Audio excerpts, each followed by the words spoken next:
अजूनही मुंबईला मलेरियाग्रस्त जाहीर करायचं की नाही याचा निर्णय राज्य सरकार काही विचार करून घेणार आहे। आता बघूया पुढची बातमी मलेरियाच्या संदर्भातली आहे। मुंबईमध्ये मलेरियाचा प्रभाव दिवसेंदिवस वाढतोय। बीएमसीने मलेरियाला आळा घालण्यासाठी काय काय उपाययोजना केल्या आहेत आणि त्यामध्ये महानगरपालिका किती यशस्वी झाली आहे याचा आढावा घेण्यासाठी उद्धव ठाकरे, महापौर श्रद्धा जाधव आणि महानगरपालिकेचे अधिकारी यांच्यासोबत आढावा बैठक त्यांनी घेतली। यामध्ये मलेरियाची साथ आटोक्यात आणण्यासाठी अनेक उपाययोजना करण्याचा निर्णय झालाय। त्यासाठी शिवसेनेच्या वस्त्यांमध्ये आरोग्य शिबिरं भरवण्यात येणार आहेत।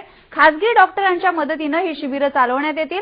शासकीय हॉस्पिटल्सना खासगी डॉक्टर्स आणि खासगी हॉस्पिटल्स मलेरियाच्या निर्मूलनामध्ये मदत करतील असेही निर्णय झालेले आहेत। तसंच डासांच्या प्रादुर्भावाचं प्रमाण ओळखून त्यानुसार धूर फवारणी केली जाईल असंही यावेळी ठरवण्यात आलं। जसं 2005 साली 26 जुलैनंतर 2-3 दिवसानंतर मुंबईमधल्या कानाकोपऱ्यात शिवसेनेची आरोग्य शिबिरं सुरू झाली होती, तशी आरोग्य शिबिरं शिवसेनेच्या वतीने ताबडतोबीने सुरू करण्यात येतील।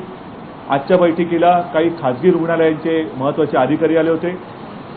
ज्या काही लॅब आहेत जिकडे रक्ताचे नमुने तपासले जातात त्या खासगी लॅबवाल्यांना सुद्धा आम्ही बोलवलं होतं आणि या सर्वांनी मला एक समाधान आहे की मुंबईकरांच्या आरोग्यासाठी सहकार्य करण्याचं वचन दिलेलं आहे।